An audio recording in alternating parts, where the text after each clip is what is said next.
and 8 go through the same process with the same research question, but in more depth and introduce more techniques.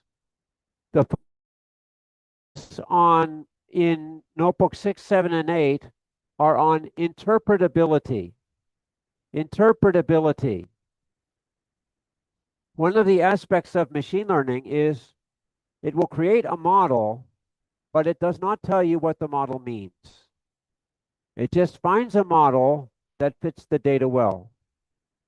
It's up to you to interpret what the model is saying about the different factors. Of course, prediction or classification is not the only goal when we are studying different situations. We want to know why. If we're studying infant deaths, we want to know why infants are dying early. We want to know what factors are important.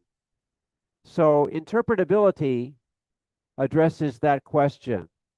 And there are several graphical and numerical techniques that enable you to develop an interpretation from your machine learning model. Okay? So before we do 6, 7, and 8, I think we did not finish 3, 4, and 5. So let's go back to those notebooks and review. I think I introduced fully, so we should spend more time looking book. Okay. So I did share on the WhatsApp group. I also put in the public folder in our Ecamda ML tiny URL area. Let me check that it's there. Tiny URL, Ecamda. And we can see if it's there. Should be. Can I move this? All right, so down, down, down. 1, 2, 3, 4. Okay, so 3 amplified, 4 amplified. I have solutions to 3 and 4 and 5. And then I also put 6 amplified, 7 amplified, and 8 amplified. The difference between original session 8 and session 8 amplified is session 8 amplified is designed for people who have poor connections and cannot use AI. So I will be covering these notebooks, the amplified versions. So the notebooks will run all the way through. If you just run all, but I do want you to go through carefully. Read the codes, understand what it's, and do the exercises. This is really the way you understand how to use machine learning. So let me go back to, I'll close this. And here we go. I want to go to my, where is it? I want to go to my VS Code. It looks like my VS Code is not there. It should be there. I think it's because it's off the scale. So we'll just go to VS Code. There we go. Okay. All right. So let's start with, let's go back to session. I think session 3 we covered well. Let's go to session 4. Okay. And we'll go back over this, and we can spend some minutes working on this. All right. Let me close this window. When I open the projector, it changes my screen. So, all right. So I introduced this briefly. Some of these themes that you see in these notebooks are very common. Installing packages. You should have them all installed by now. So this is the second part of the machine learning process. In session 3, we created the data. We arranged the data. Session 4, we do the model construction, training, and evaluation. And this morning they talked about pipeline. Pipeline means you have a systematic process, like pushing the water through. It has to go through from beginning to end. And pipeline prevents leakage. So you don't want leakage of your data. Okay. So if you look at this process, the first implementation of the pipeline is with logistic regression, which we take as our baseline model. This is a simple model that does not require heavy. Then we compare this to random forest and XGBoost, and we compare using several tools.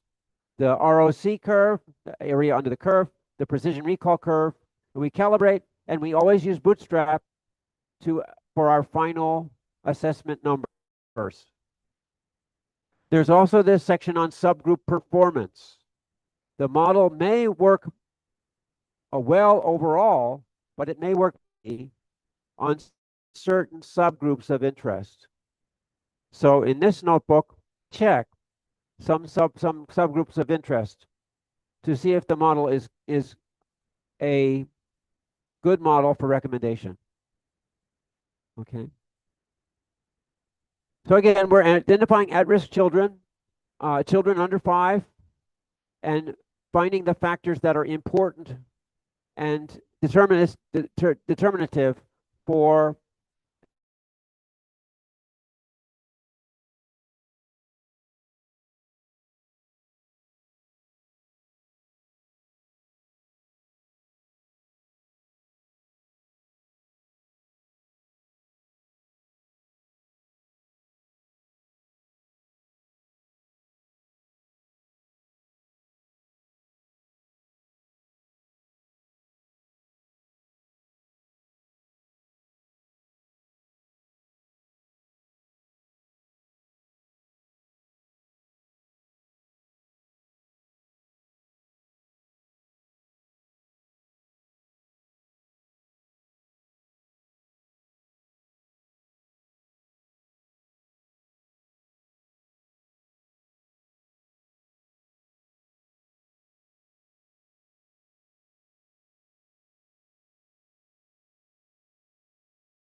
just, if you run it before, you can just do run all, and it will go through the whole thing.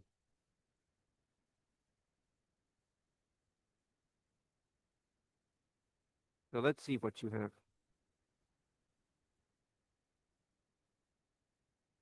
All right, so it's going to take a little while.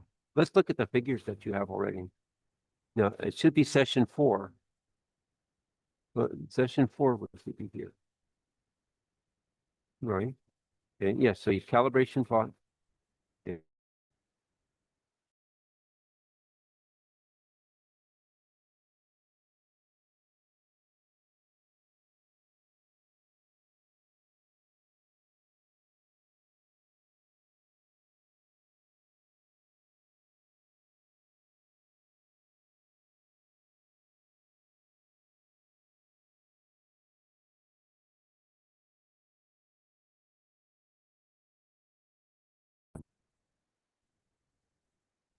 It's not easy. It's not easy to understand this one. I'll explain it. I'll explain it when we come back. Yeah.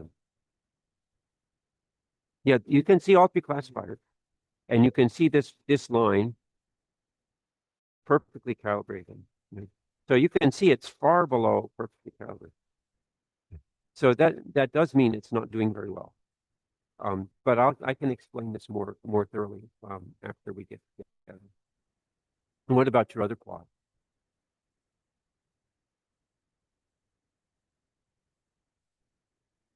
That they're similar. Now there is one that's definitely worse than the other 2. You see? The top 2 are about the same. Yeah, yeah. So yeah, so the value here reflects the air, actually reflects the curve. I do think that this one is probably more informative. This is telling you again, it's not doing very well. If your recall is, yeah, but for instance, if your recall is 20%, then your precision is 0.4. This means you're only catching 20% of the cases, and then 40% are not even true cases. So the classifier is not doing so well. It's doing better than random. Random would be this down here. Yeah. You know. So these are only slightly better than logistic regression. Not very much better, only slightly better. Yes, the AP larger AP is better. So XGBoost does have the large one, but it also don't really know if it's significant. This difference between these 2. Well, we don't have error bars, so we don't know. What we need it. That's why we need confidence interval, because if without a confidence interval, you don't know if this is significant. I think there are confidence intervals in the notebook. I think there are. Yeah.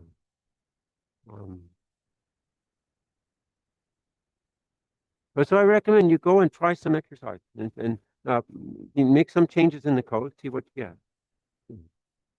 Okay. Let me see. So how are you doing down here? Does everything work? It's still running. Okay. Are you just doing run all? Okay. Very good. Make sure that is your data file in the same folder? The data file needs to be in the same folder.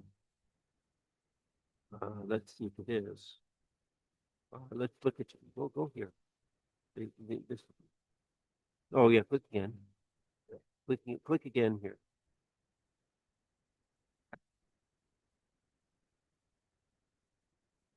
I don't see. I don't actually see it here. Oh, this is the workspace. I want the file list. Where's the file? Can you pull it down?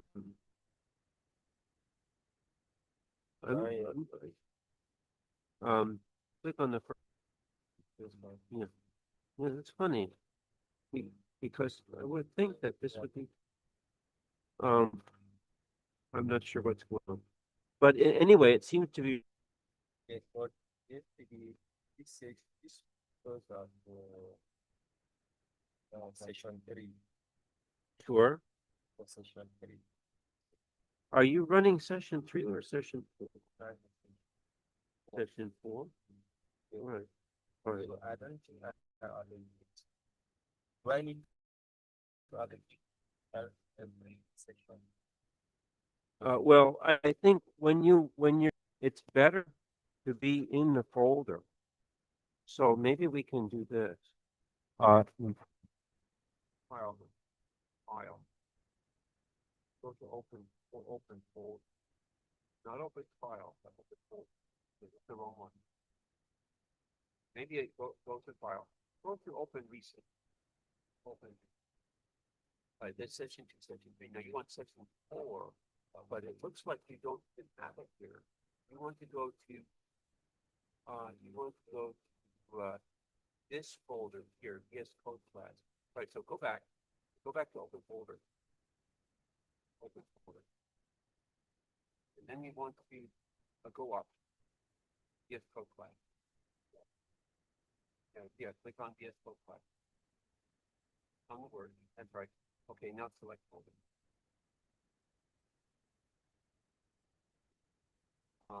Don't see it. Let's close this. I'm not sure why it's not going there, but why it is. Yeah. I go to the explode and then save.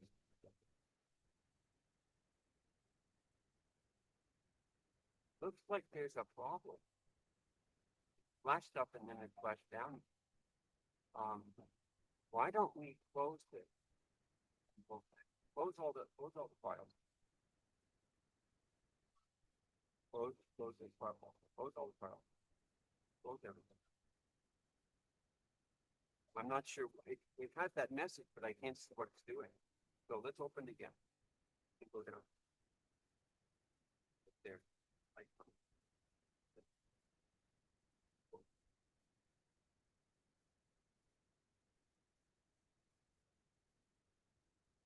Let's see if it works now. Let's hit the file and open. Goes right again. File, open folder. It will close it again. Let's see if it works.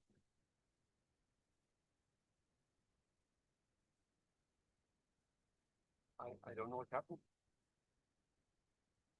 I don't know if you have something else open or what's happening. Uh, can you right click on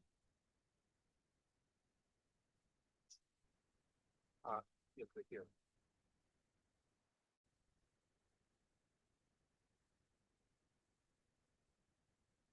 All right, there we go. So now it's open in the folder. See all of your files. All right, and you want to see from here, then you want to run this one session for your file. Or maybe you want to run the copy. Yeah, so run the copy. Oh, that's 3 copies. I see. So you have a copy section for you. Yeah, there it is, right there. Yeah, yeah, yes, click, double click. When you run a code, you keep this in a folder, and then you open the folder. Then you can see all of the file and see your data file instead. So if I want to open another file, I can click on another file. So see how I did that? You right click here. You should be able to change it here. I'm not sure why it was not working. It may work now. Now I think now it's working. I do recommend you set it to true and run everything. Yeah. Well, set the figure show true. Is it set true? Okay. Yeah. Just make sure that it's set to true here. So the figure's showing the notebook. Yeah, it's down here. This one here. It's always better to set show figure true. Let's see. Yeah, see, it's still false. That's equal to true. Yeah, display criminal. But it needs to be a capital. But, yeah, okay. Now you can run all, yeah, okay. And see how it works. So how it works. Okay, back. Here, okay. Okay, and you get your graph? Okay. Okay, right, good. So this is a very file.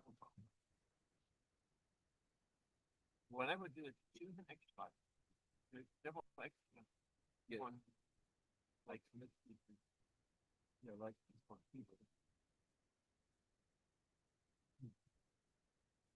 Yeah. So change.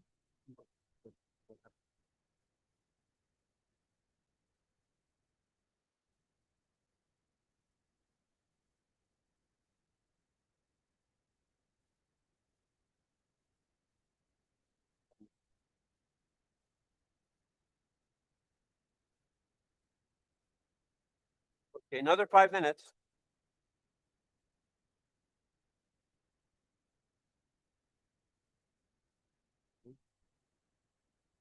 How are you? Okay.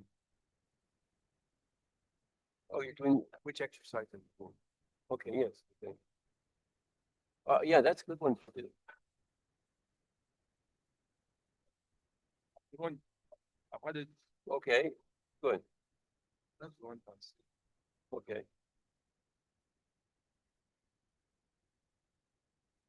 So is it running? I can't see. Oh, see, you need to check it, set your Python environment. So what's the Python environment? And then I think probably your base will work. That's right. Okay, all right, something's happening. All right, but the problem is, this started your Python environment. You will have to run the whole code from the pin. Right, and it's going to be some, it's probably will be some error. Yeah, see, so you're going to have to, you just do run all, and then you can go ahead and. Mhm. Mhm. Is everything okay? So what's happening? Blank screen. Okay. Oh, okay, okay. Oh, so right after this, you can see, right after this, you can see. So we can look again. I don't know if it's any faster.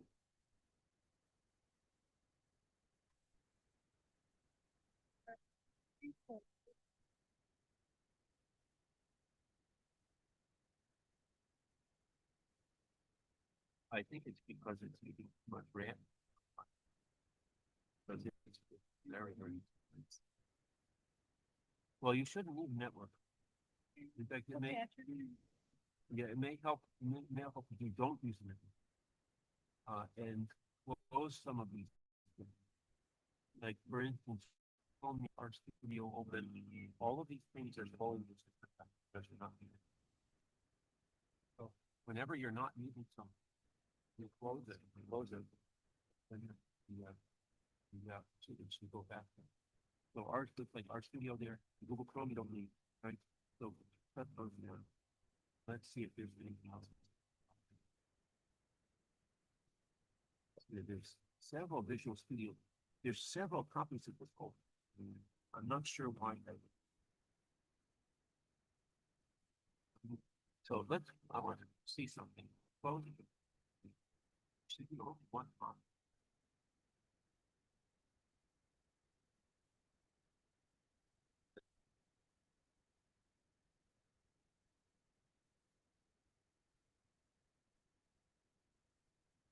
But it's still one. Oh, it's all closed. So let me close this.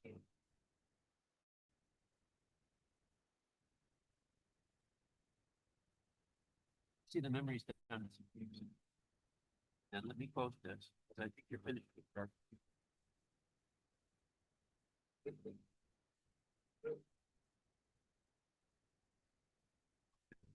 don't think there's anything else. I don't think you need edge holder. You don't need that either.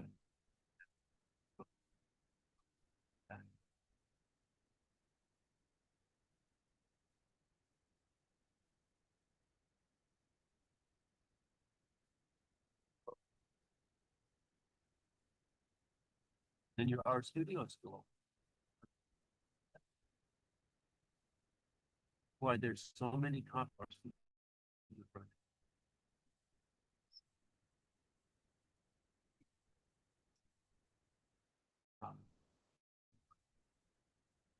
That's all done.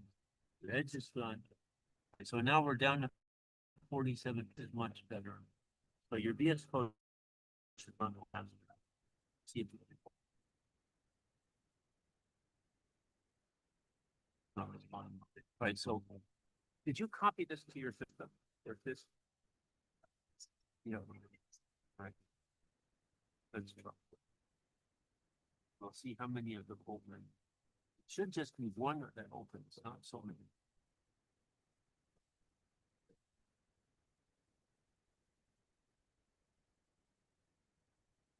Look at your rate.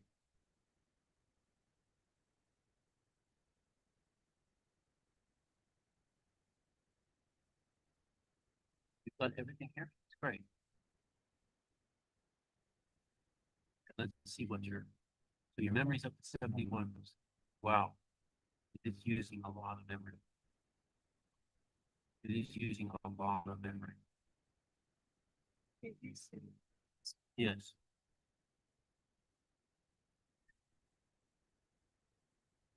I don't understand why.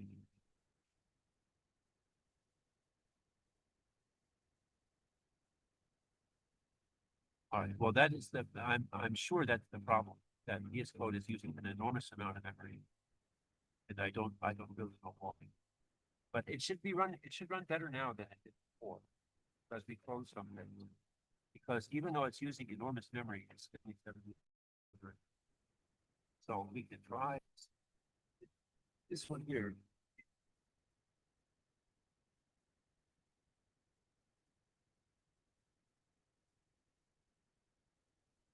I think it's better to go on. And then just try one front ball. Or it's better to make a copy, but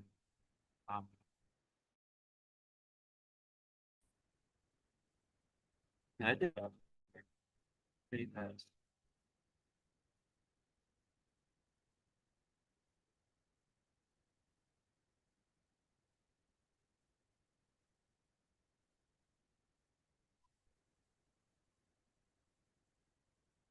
I don't know why your disk is also so slow.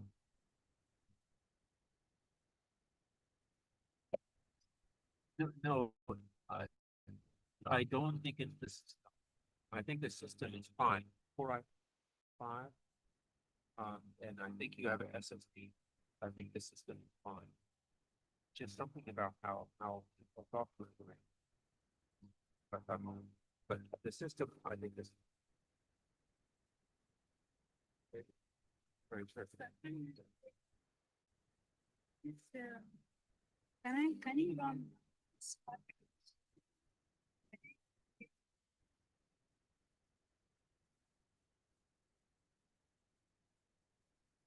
The packages, but they should be there already. Yeah. Well, the question is, did you install?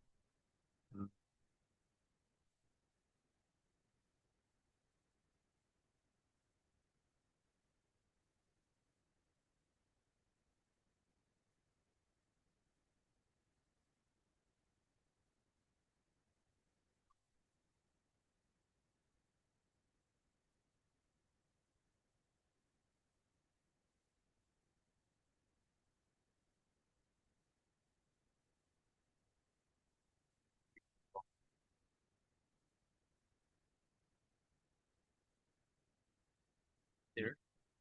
Well, you just have to see it.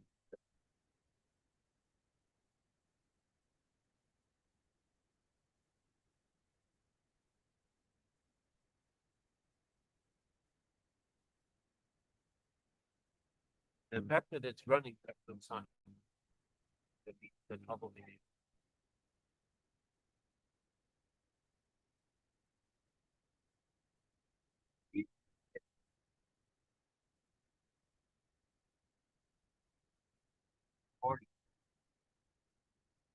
Must have downloaded a lot. Must have spent a lot of time down. I Did you don't- download this at home? it's- Okay. I see. Well, I think, it- yeah. much. Yeah. Oh, oh, oh. Here it says.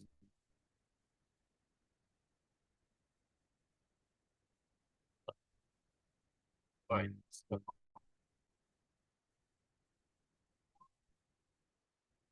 Right. Right, so this. But I don't want to look at them. When we're done, come and see.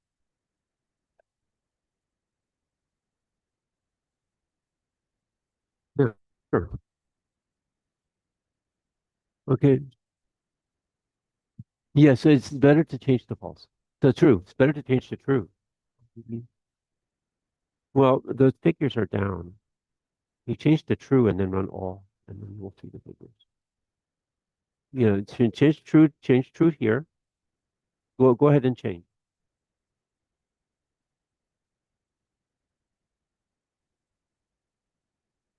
Okay, and then just go to run all. No, you don't need to change this because this will change all. Run all, and when it's finished, you will see some figures at the bottom. The change doesn't appear here. It just means that when you have a figure, it will show in a notebook. So just run all and you will see. Okay. Does somebody have a question? Okay. All right, let's see what it's doing. What are you running? But because it's doing a randomized check cross validation, it's running many model bits. What did you set this at? It was still 20. Yeah. I'm not sure why it's taking so long. Okay, well, it may be, let's see what you have here. It's a Core i7. It's not that. It's not that. It's not that. Well, GPU would probably run fast, but I, in fact, I don't know if this is even using GPU. I don't think this program is using GPU. I'm not sure why it's taking so long. If it continues to take so long, just stop it.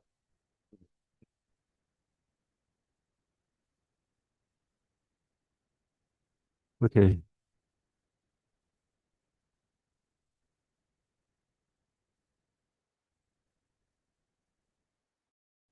Okay. Well, I have a completed version that we can compare.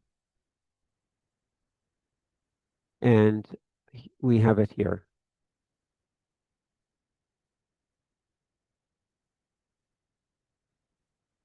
Anyway, this one. Okay. All right. So let's go through and look at the results and see if we can understand. This one does have some very interesting graphs. Okay. Okay. So let's go down to where we first see results. Okay. Okay. All right. This is not results. This is just loading. Okay. All right. So you can see some output. We can see that the mortality rate, is it not sharing? Okay, let me share again. It may have it did not very it does say I'm sharing. Oh, up there.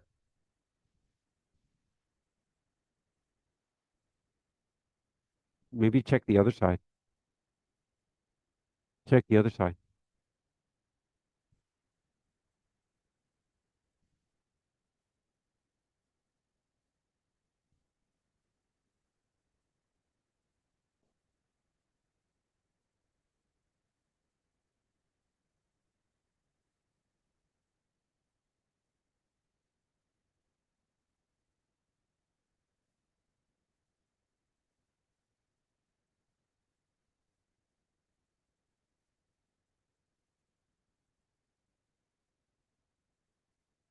Let me check my system. Maybe my system is not working correctly. Let's see.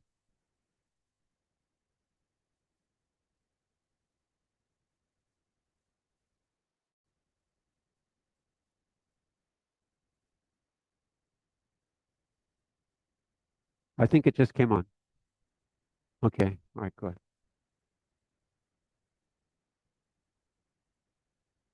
Okay, all right, so we have the pipeline and we have results for random forest and so on. Okay, all right. So we when you do imputation, you will find that there, it was sharing. It is sharing. No, I don't know why. Oh, I see. It goes off when you share it goes off when you share the other. Okay. Right. Okay, it's fine. All right. If you ran this, you saw that with the different kinds of imputation, there's zero difference, okay, because there is no missing data. Okay. All right. So that's what that checks what we would expect. Let me continue to scroll down. So logistic regression, see what we have. Okay.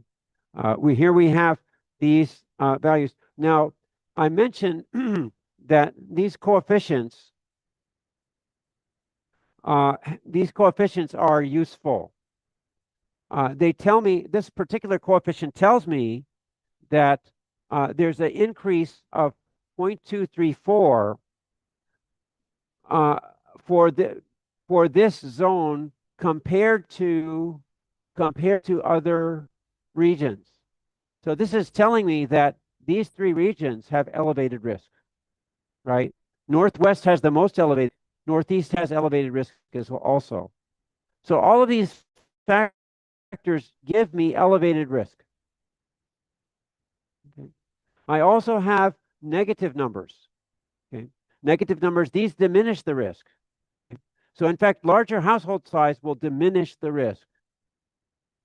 Birth interval means the length of time between the previous birth and the current birth. The longer interval between births will diminish the risk. Maternal age diminishes the risk. Now these numbers are quite small, so the change is not much, but this is indicated by the data. Right? Now, from these coefficients, you can get something called odds ratios. So let me take a little time to explain odds ratios. This is actually somewhat confusing. These are called log odds ratios. You know logarithm, right? Logarithm converts a number from, you can only take logarithms of positive numbers.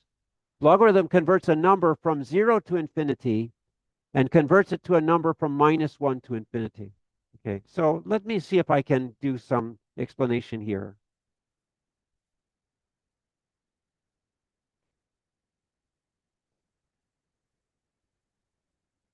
And hopefully it will go.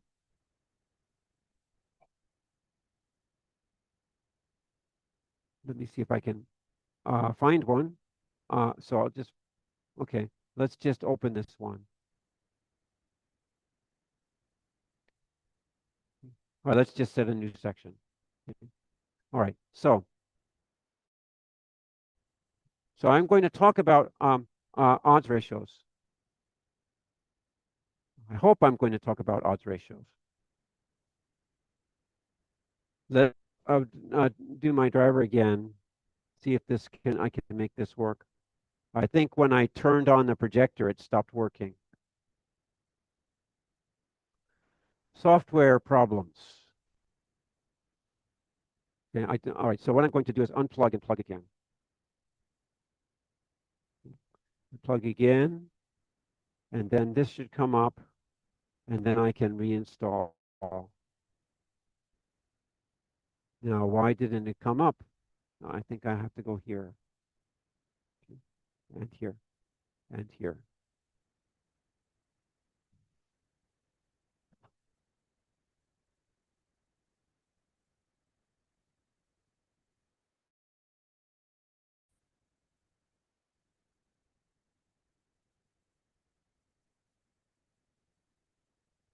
Not sure why it's taking time. It is taking time. Oh, there it is. That's why it's taking time. It's waiting for me.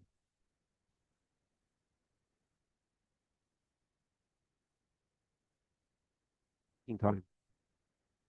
Oh, here we go. There we go. I'm not sure why it's not showing.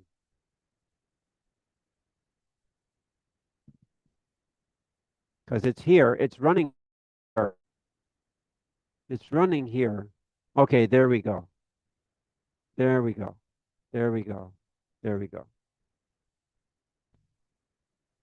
There's some software conflict, I think. Okay. All right, so hopefully it works now. Okay, very good. Okay, okay. Okay, okay. So we're going to talk about log odds. Here we are. Log odds ratio. Okay.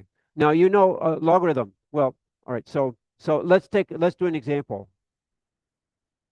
I think the best way is for me to do an example. If you look back at our notebook, you can find this log multiple versus 1.2899.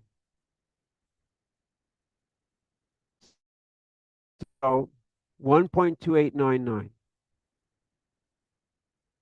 This is more. And I think multiple birth means twins or triplets. You're giving birth to more than one child at a time. Okay.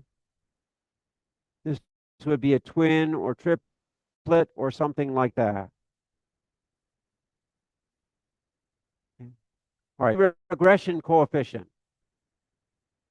This was the regression coefficient that I read from the data. You see, I read it from here, this regression coefficient.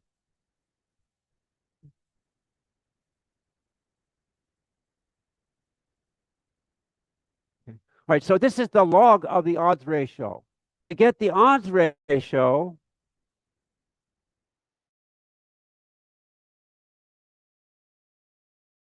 use the natural logarithm. So I need to take the exponential of this.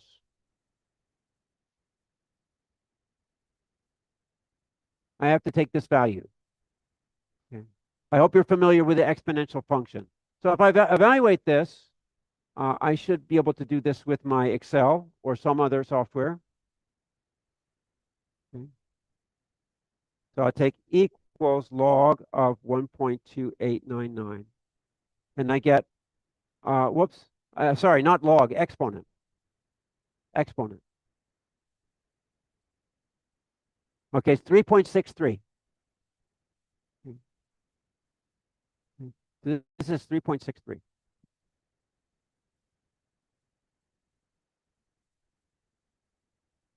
Okay.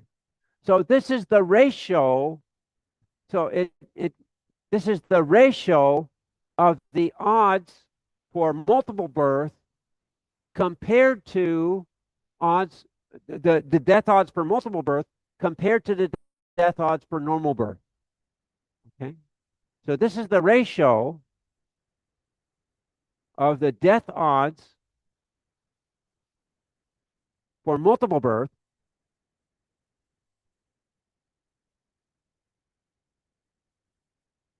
divided by the odds, death odds for normal birth.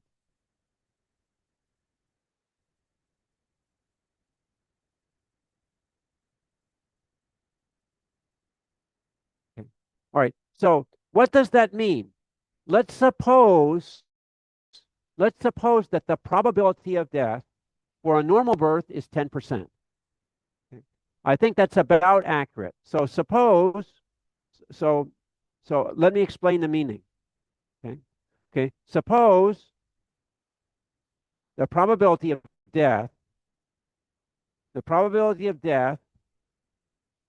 for a normal birth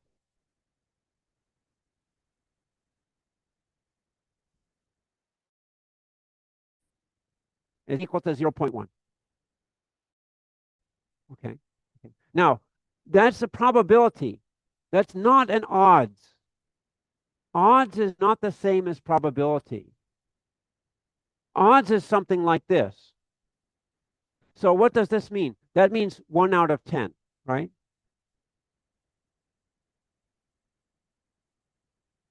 One out of 10 children, a normal birth, will die. Okay? All right. So that means for every one normal birth, I mean, for every 9 births where you have a life, you have 1 birth where there's a death. Okay. So I can do it this way. If I have 100 births, right?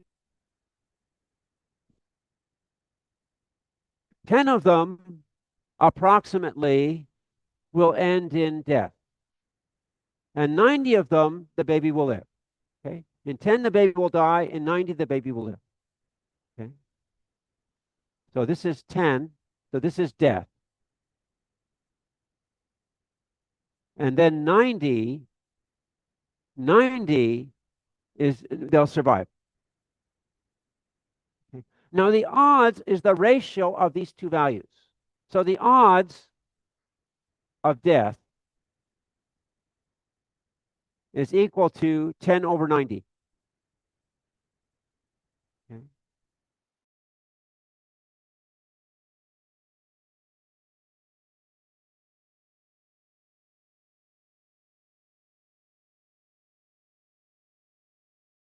Okay. They talk about odds. Okay. So it's not the same as probability. Probability is always between 0 and 1. Odds can be any positive number.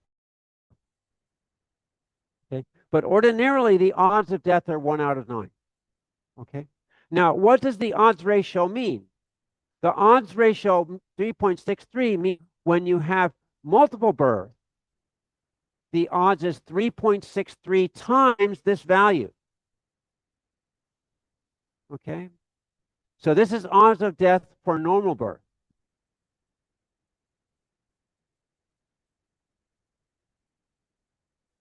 Okay.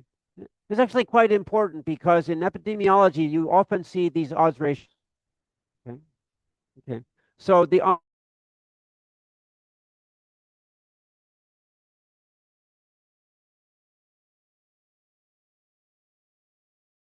to normal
All right. Okay. All right. Okay. So in this case, they tried a different range for parameters. And by changing the range, the value of the best max method did not change very much. I think the difference in this and this is just by chance. It's a very small difference, 0.004. It's very small. Okay. You cannot suppose that this difference is going to give us a real difference in performance. Okay. Right. Now we want to do graphical comparisons of the different models. So we've talked about ROC curve before. We've talked about a precision recall curve. So here's ROC, here's precision recall. So how do you interpret these graphs? Well, our ROC, I think we've talked about this quite a bit. You can see that the three models, here, let me blow this up. Can I copy this figure? All right, let me just put it here.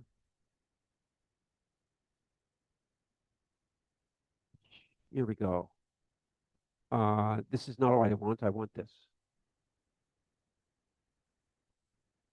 Let me copy this so I can.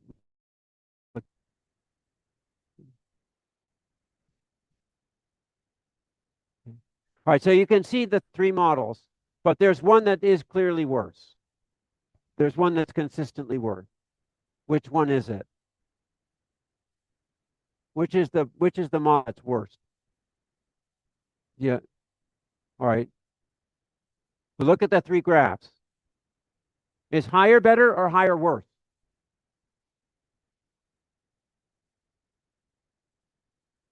The higher is better because you want a high true positive rate for a low false positive rate. So higher is better. Okay.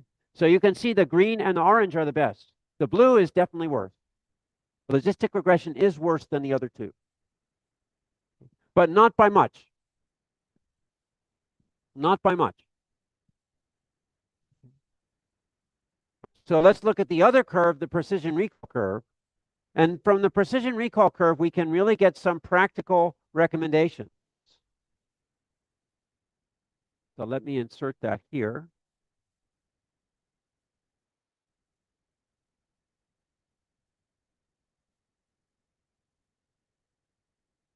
Oops, okay. Let me do it again because I missed the words.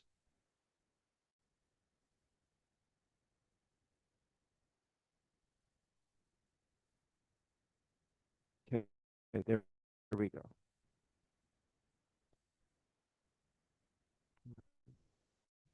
So let's look at that interpretation. Recall the proportion, in this case, this means the proportion of infant deaths that you correctly identify. Precision means the proportion of deaths that you identify that are actually infant deaths. So for instance, if I want to identify correctly 40% of infants that will die, if I want to correctly identify 40% of infants that will die, what precision will I obtain?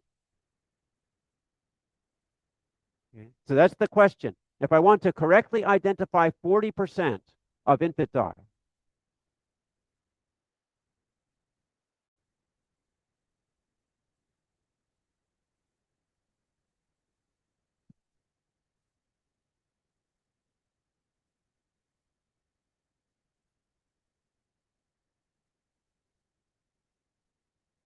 where do I look on the recall? Right? 40% is what? 0.04, 40%. Okay. Then my precision is going to be up here.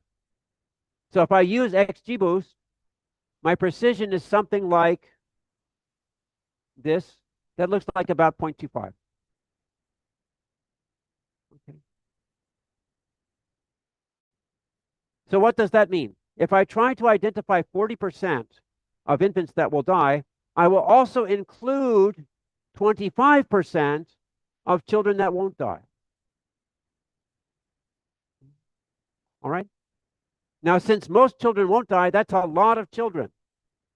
In fact, the number of children who won't die in my sample will be much larger than the children who die. Okay. So this classifier has limits to its usefulness. It does do better than chance. This is chance here. But probably I'd want to operate somewhere down here. I mean, my precision has to be high enough so that I don't choose too many children. So I need to have high enough precision so I don't choose too many children. That's difficult because for precisions above 0.4, my recall is very, very low. So this classifier is not going to be very helpful in a practical study. Right. Now, calibration is something else. Calibration talks about calibration is a more detailed measure. A little time on this. This graph is also a little bit difficult to understand.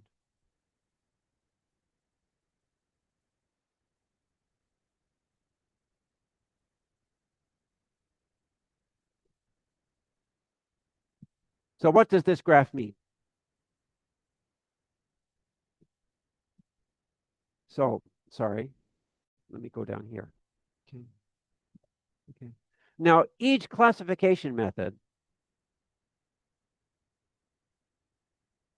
assigns a predicted probability of death to each child.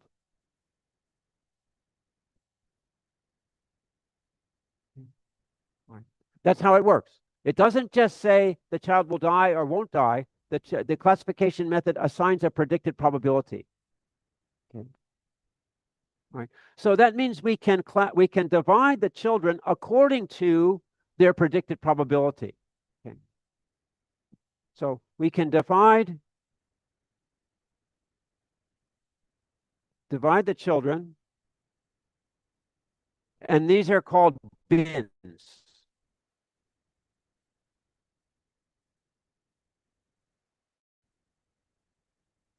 In this case, we can see how many bins there are. 1, 2, 3, 4, 5, 6, 7, 8, 10 bins.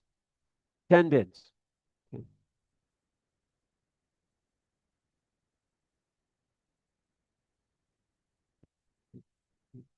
Right. So that means that children whose predicted probability is close to 0.01 are in this bin. Those that are in close to 0.2 are in this bin, and so on. Okay. Now, for the children in each bin,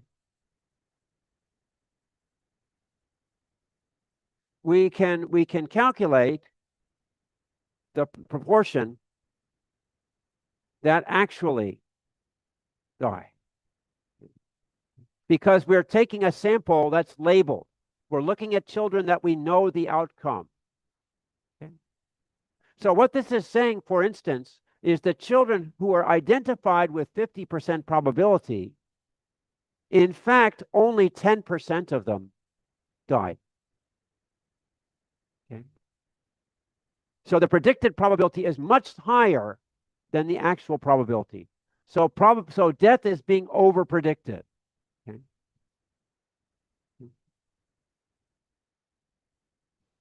In this case,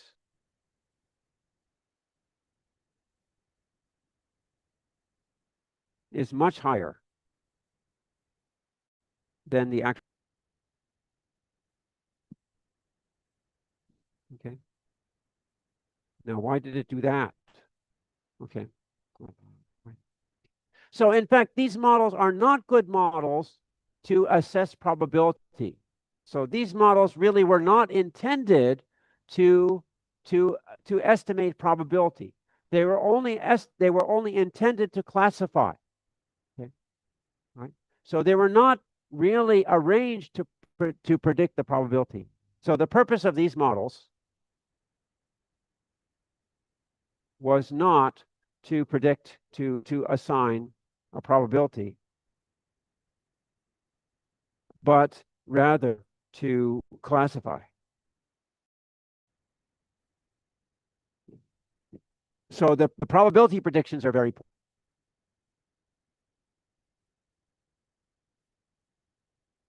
Okay. All right. Okay. But you might see these. So that's the explanation of this curve. So you might see in some study a curve like this. So now you can understand what this means. Okay. So let's see. So this is just talking more about that. And I've always mentioned that if you really want to evaluate models well, you need to have interval. And here they're using Bootstrap to find confidence intervals on the validation set. Now, this is not a final evaluation. This would be evaluation to determine which of these models better. Now, notice that you can see that this confidence interval, 0.686 to 0.716, that's quite a bit below this confidence interval here, 0.713 to 0.742. However, these two confidence intervals really overlap quite a bit. So you cannot really tell from this that there's a significant difference between random forest and XGBoost. So let me make that point in this notes, and I can share these notes with you.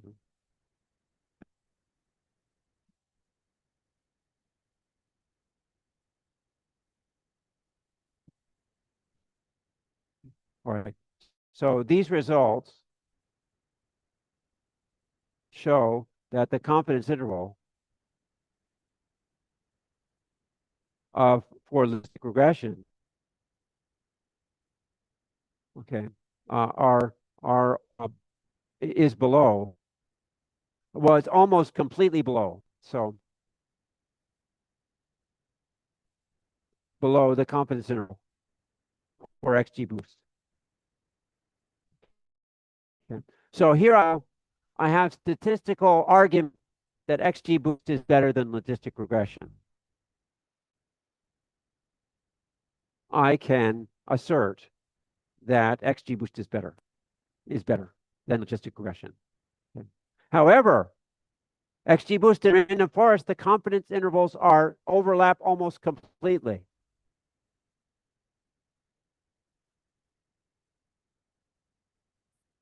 Are almost completely overlap.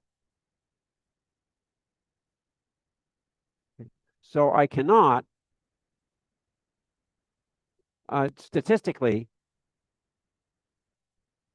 justify saying that XGBoost is better.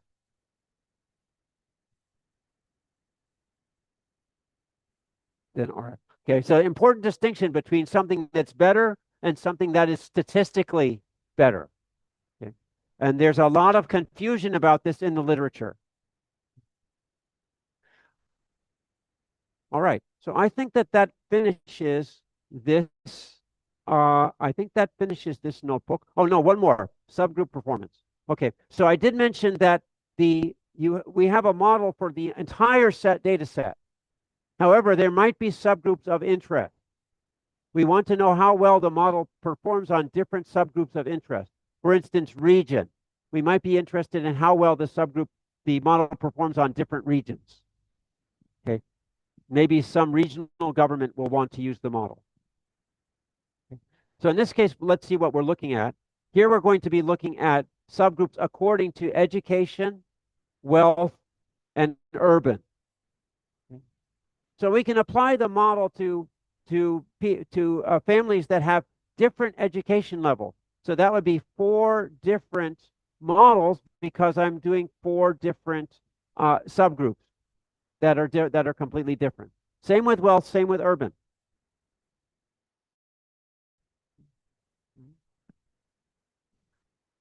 So what this is doing is that this will evaluate my AUC for. Okay. And you can see that the AUC is best for this. But you can see here also, this does seem to be quite significant here for the poorest group, my AUC is only 0.69. For the richest group, it's 0.78. That seems like quite a big difference. I would need to get confidence intervals to verify, but that is preliminary indication that the model is better for the richer class than for the poorest class. There seems to be some variety in the poorest class that is not captured by the model. Actually, the poorest class is middle. Middle, this performs quite badly, 0.677. This is the worst performing wealth stratum.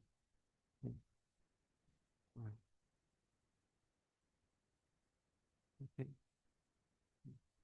All right, so skip that. Okay, so then based on this, you can make a final recommendation. All right, so here's our own. And here again, you can see quite large differences. Southwest has the best predictive power compared to Northeast, which is quite a bit worse.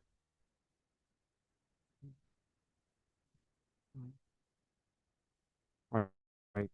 So this was optional, and these are things that possibly you can do. So this was so I did this, and you can see Light GBM.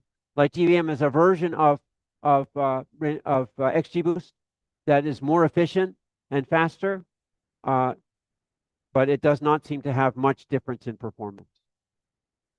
It's slight difference in performance. Okay. Now, of course, you would want to make a final recommendation. So at this point, we have not made a final evaluation, but we can recommend one model for final evaluation. So based on what we see here, the model you would probably choose for final evaluation is XGBoost or Light GBM. Then for final evaluation, you need to go to the test set. Right? So that's session 5. Let's go into session 5 now. So we're done with session 4. All right, so maybe I should pause for questions. I think I should pause for questions here. So let's see if we have 3 or 4 questions. Maybe we can have a moderator question. You want to ask the question?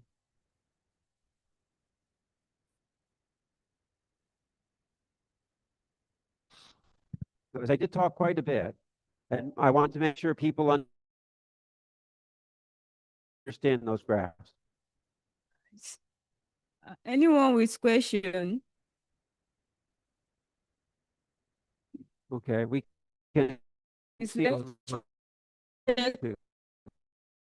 online? Yeah. If you have any question online, That's something. Particularly around the presentation of those results. Okay. I know that it was taking some time helping us to understand the coefficients of the regression model, Yes. the odds ratio and all of that. And I think that these are things that are very, very useful when it comes to public health as well. You know, trying to understand the odds ratio and how to use it to really bring in policy. So, which some of us may be interested in exploring more or in any area we are working. So if you have questions, it will be that you engage Prof at this point in time. If there are I no know questions, I it can was doing a respond, lot of but- mathematics out there. Yeah. But if there's no question, should we just continue? Should we continue? The page, right? Okay, Prof. Yeah. But the page is long. Okay, that I should send to you, right? Yeah, sure. He said he's going to do that. Yeah, do it right now. So no question, right? Online, physical, no question. They got everything. Okay. Prof is doing great. Let's clap for Prof. Yeah. You are not asking question. Yeah, I deliberately put it up because I know that. No, that's why I put it up. I wanted you to engage it. Prof, sir, there are some wonderful public health people here. Yes. And so as you are doing the odds ratio, Yes. they are concerned about the how they bring it in their decision making, the interpretation. Right. As we were looking at the odds of death, the odds of survival, all of those things. So, Right. so it's the math that got them carried away and I they see. got lost. But can we bring it down to like epidemiological interpretation of those values, particularly for people, in public health who may want to make decision with these figures. Okay, Yeah. So okay, I think so. That's what I read their faces and they're saying, but it's the math. okay. So Okay. is that the same? Am I saying your mind? Is that what you are saying too? You see now. They say the interpretation. All right. So, Okay. Prof, you want to go over the interpretation, Well, particularly to make I epidemiological sense of it. Thank you, sir. so okay, so the interpretation is here. Look at the bottom here, and you'll see the interpretation. Okay, so what this is telling you, so I can summarize what we have here. Okay, so let me just give a summary. Okay, if I have odds ratio in my first example, right? I had an odds ratio of 3.63. Okay, so if I have an odds ratio of 3.63, my normal probability of death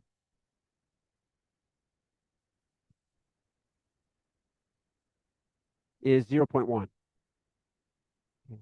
Then for my elevated class, the probability of death is 4 out of 14. Let me see if I can get this exactly. 0.2 is 28%. Okay. So the point is that if ratios, you can turn these into numbers. You can turn them into probability. That's the practical situation. Okay. I don't know if I can explain more than that. I have an odds ratio. What you're concerned about, right, is the probability of death. Right? So if you have an odds ratio and you have the probability of death under normal case,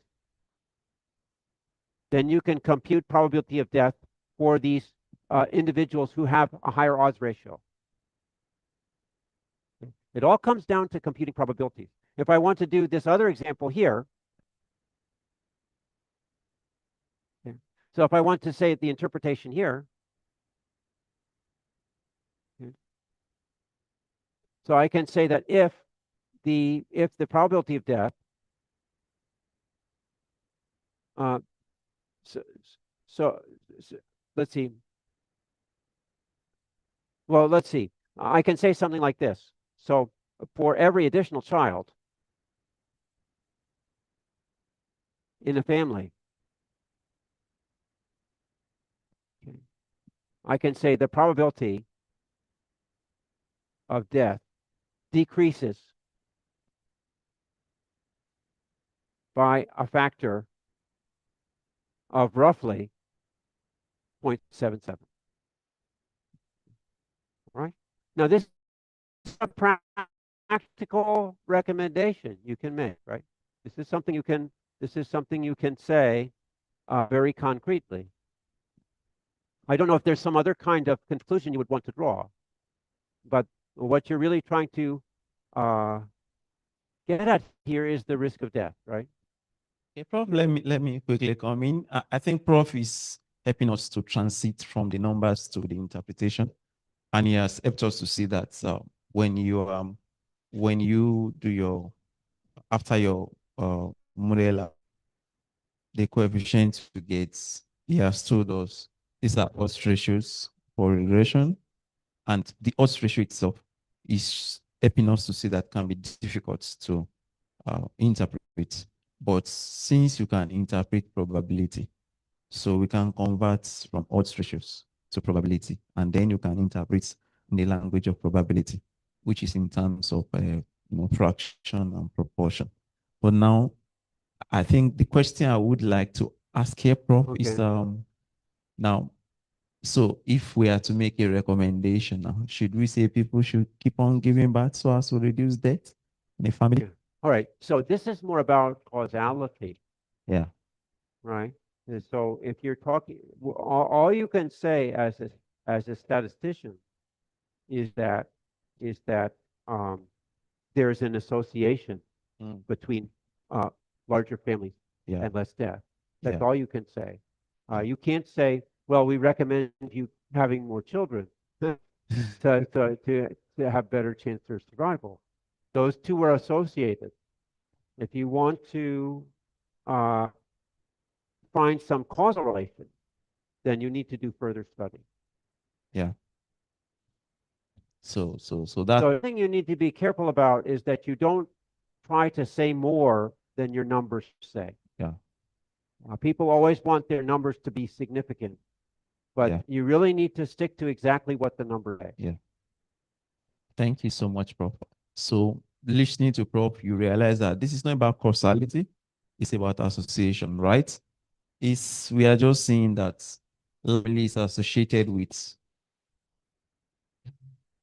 reduced debt, right? But it's not saying that is the cause.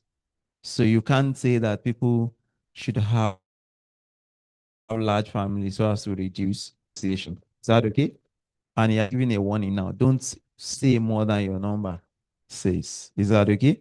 So it's just simply association, not causality. If you need to do check for causality, there will need to be need for more research. You need to carry out more research to find out what's the cause. Prof, Yeah. I'm saying your mind. Thank you. So there's a hand up over there, and there's another hand up here. So let's engage with this. Thank you, Prof, for this session. It was quite a rough one. Sorry, I must say. But looking at the interpretations that you've tried to stop, and he also tried to put up. I'm thinking maybe to save us from the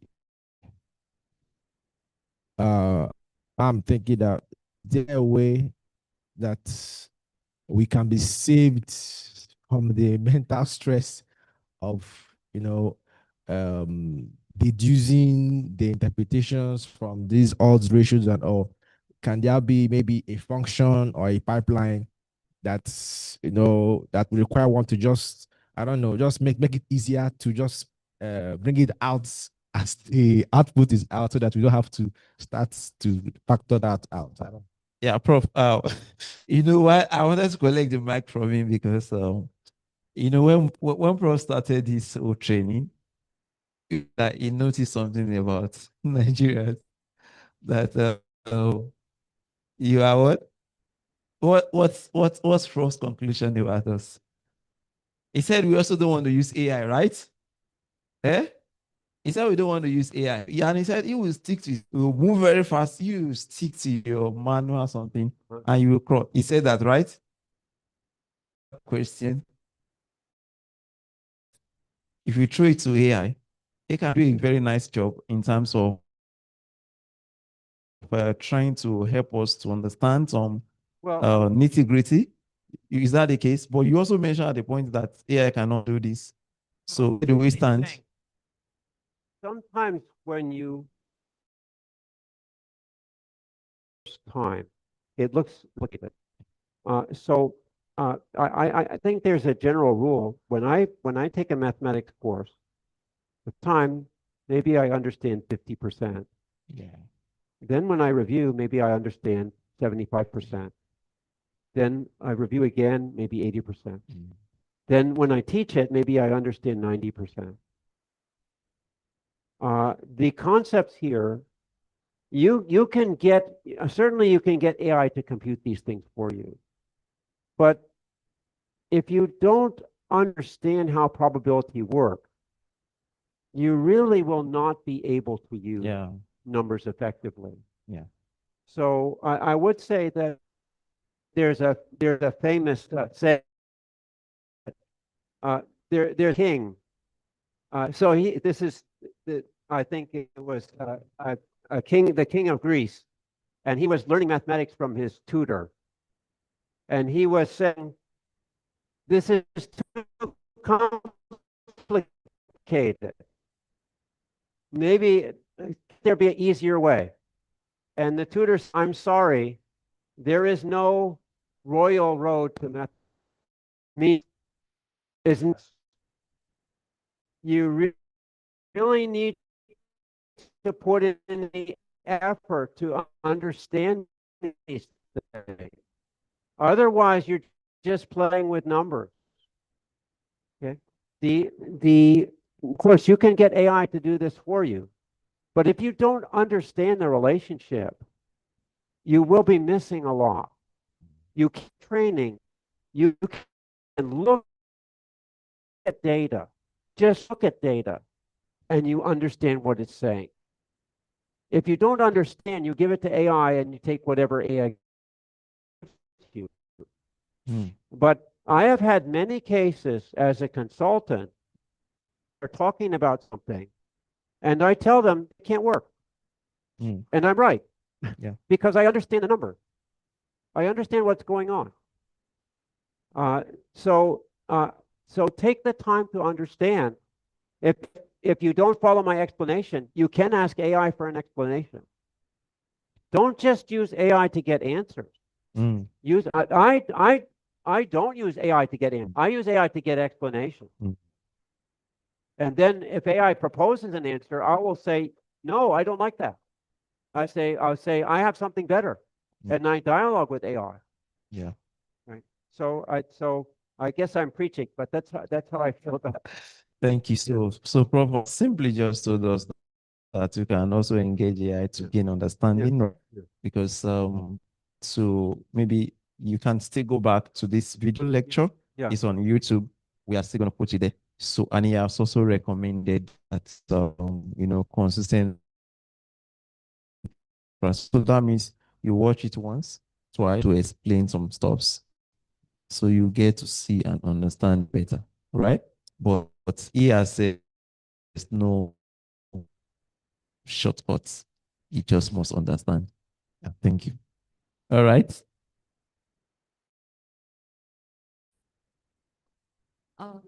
Hello, Prof. Yeah. Let me just actually I'm trying to understand. The thing is, can we do a normal logistic regression? Yes. Then every time we have this probability with each and every, like maybe pass and fail, then probability to get pass are there. Okay. Like probability, if we just forget about doing pipelines, doing orders, in a simple logistic regression, the survival die under 5 is always have some probability associated with it, isn't it? Well, Yeah. in fact, logistic regression has a whole series of probability. If you do the logistic curve,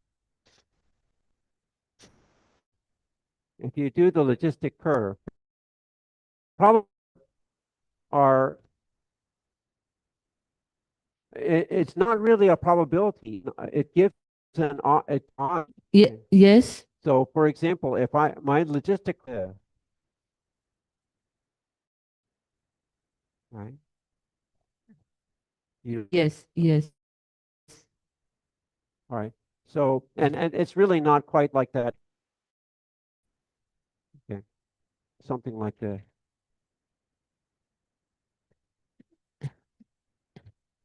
Okay.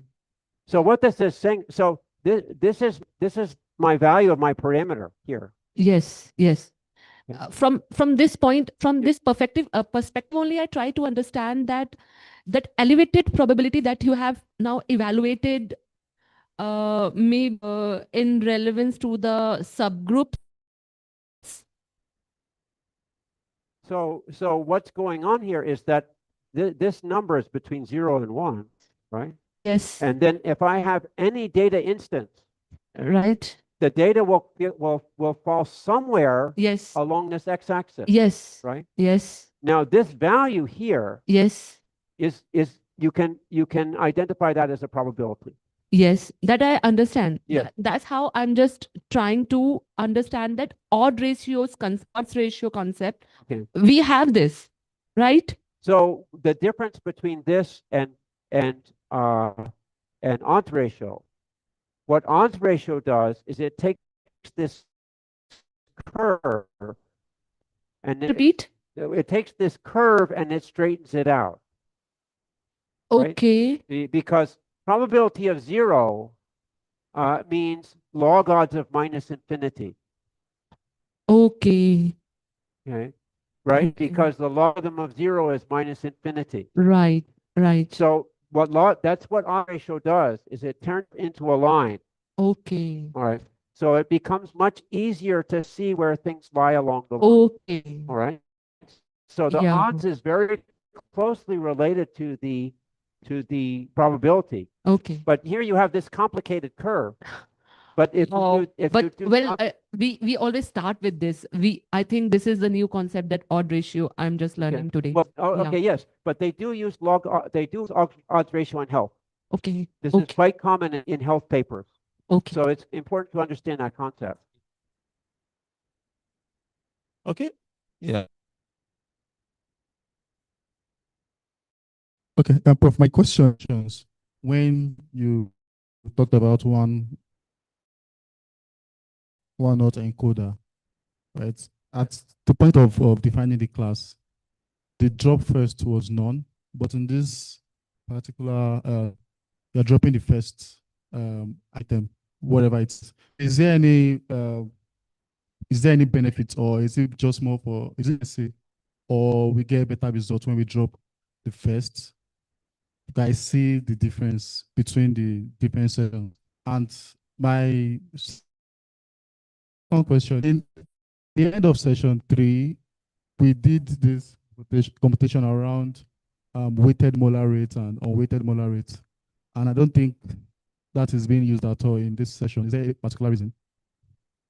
I'm sorry, the sound is very unclear. Can you repeat his question? Because I could not, because the microphone. The microphone is. All right. So my first question is around 1/0 encoder. Okay. Yes. Okay. Yeah. So earlier sessions, right? We're not dropping the first. There's a drop first parameters in the class. Yes, I see. Yes. Yeah. And in this session, it is being dropped. Yes. So is there any benefit of doing that? All right. Yeah, that's a good question. So this is one of those choices that you may or may not make. One advantage to not dropping in this case is if you wanted to, so typically you drop the first class, which would be no education. But if you wanted to compare education versus you would want a column for that. You understand? You'd want a variable that distinguishes between no education and education. If you drop that column, there's no variable. You see what? Yeah. Okay. Now the disadvantage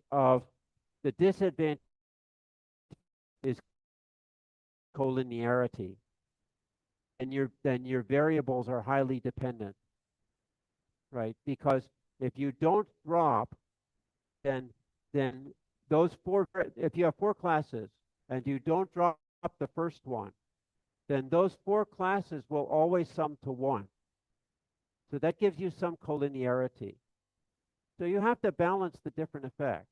But I think the choice in this case was don't drop the no education class, because we might want to compare that with some other, we want to compare that particular variable. And if you drop the column, you don't have one. Okay. All right. So that was your first question. Then you had, Yeah. Sorry. A follow up to this is the exact one to drop, and it could be either of them. It could be non-primary, secondary. So I mean, how does?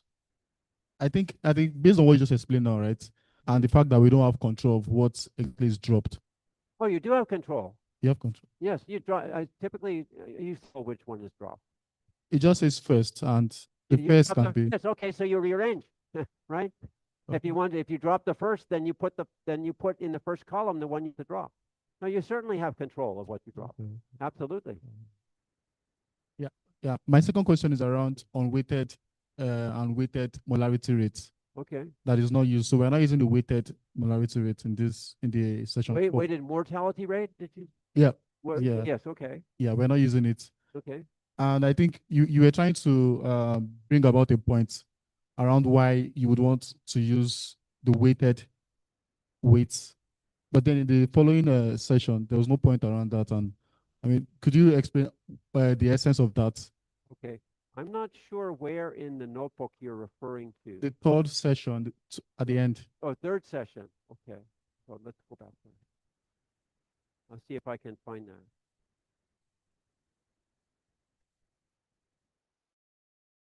So you say it was weighted, right? I'll just look for, okay. I think, It's an exercise. oh, The last okay, exercise. all right. I'm not sure that it's showing up. Sorry. And you said this is in the third notebook. You just scroll to the end. Okay, near the end? Okay, Yeah. sure.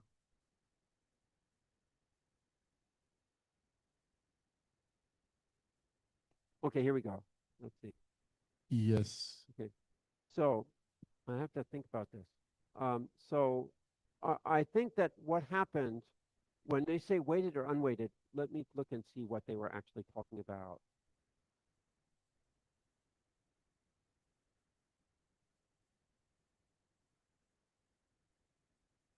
Okay, so, all right, so this is talking about when in this particular health survey and many of these large health surveys, to each measurement they attach a weight, which in some sense gives you the importance of that measurement. So the question is that that if you use the weight, then you are going to be counting those instances as more important than others. Now, I would think that so you can see here that the answer that I have here is that if you are trying to estimate a quantity of the entire population, it's the weights, because that there to indicate basically the importance of that measure in the population. So if you're trying to estimate a population quantity, then you do want to use weighted. If you're just trying to estimate risk of an individual, then you may not want to use weight because you're looking at the individual. Weights are relative, one individual relative to another individual. But I would say that probably in most cases, it's better to use the weights because when they do the survey, they're trying to calculate the importance. Like, I mean, for instance, you know that when you do a survey in rural areas, it's more difficult to find individuals there, right? So you're actually getting you're sampling a smaller proportion of the individuals, right? So your sample maybe out of 1,000 villagers, you're only sampling 10. In the city, out of 1,000 people, you're able to sample 50, right? So that means that if you're trying to represent the entire population, you should use villagers more. You see what I'm saying? Okay. In most cases, you do want to take that into account. But if you're just trying to find, say, the risk of villagers developing area, then you don't need to wait because you're just using that. Yeah. You're just using those values. Yeah. Do you Okay, get that's a good Prof? question. So once it's not relative to the entire population, right, you can just stay on weighted. But Yeah. if it's relative to the entire population, you have to put weight because things don't happen, with the same importance across board. Yeah. Thank you. Yeah. Yeah. Okay. How many more hands so that we can? Okay. I'm having only one more hands, and that's what I will accommodate because of our time. Please check the online participants for me as well to know if anybody is asking question from that platform. Okay, please, can you have the mic? Thank you, Prof. I want to ask the question on the XGBox random forest and the logis regression. Okay.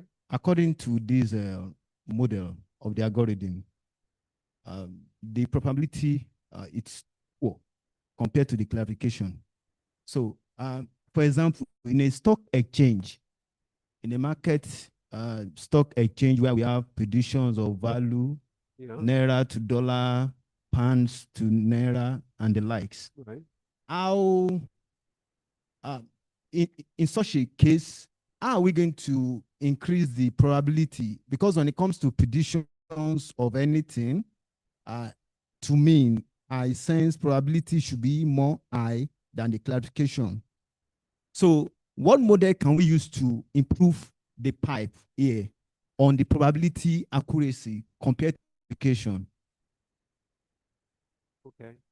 So the question is, what can you do to improve prediction accuracy? And you gave the example of stock market. Now, if people could accurately predict the stock market, then everybody would be rich. The world has a lot of randomness, right?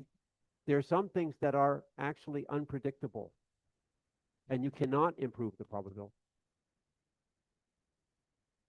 So you need to understand the limitations of these methods. You can't expect it to do everything.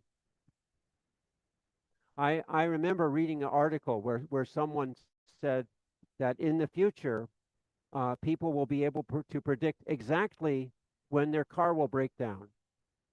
This is ridiculous. It's completely ridiculous. This will never happen. Okay, so there are some things that you just can't predict. Now, to improve the model, there are various things you can do. You can get more variables. Probably you need more variables. I think in this case, the number of variables for prediction is very low. I mean, you think about it. To predict infant death from the age of a mother, how much information does the age of a mother have? It just does not have the information needed to predict. Right?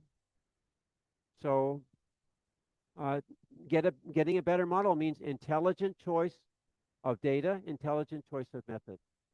So that's all, I suppose that's all I can say. Yeah. Okay, okay, sure. Where is it? Okay, I need to find it. Is it, I need to find my browser. Oh, there it is. Okay. Okay, here we go. Okay. Let's see. All right. What do we have? Many. Okay. Are they way down?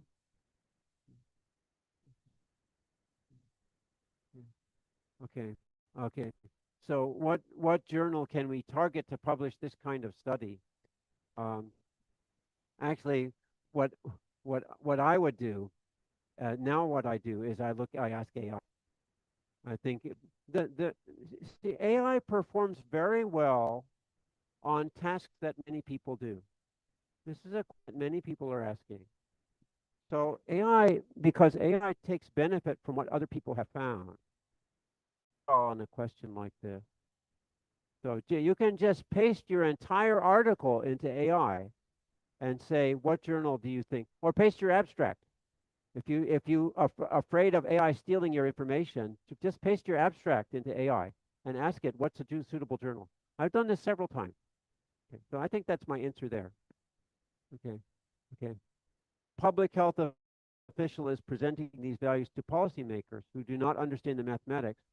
How best can they communicate? I think I answered the question that you give them probability. You calculate the probability. You understand where they come from, but you give them the probability. Yeah. So I think that's how I would answer that. I mean, there are two types of people. If you have a car, there are people who drive the car and the people who fix the car, right? So if you fix the car, you need to know how it works. If you drive the car, then you don't need to know how it works.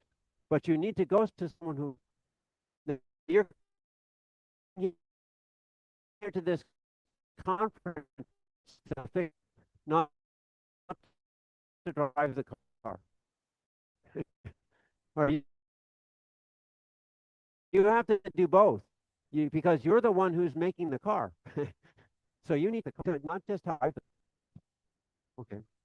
All right. Thank you, Prof. So let's appreciate Prof. Okay. Let's appreciate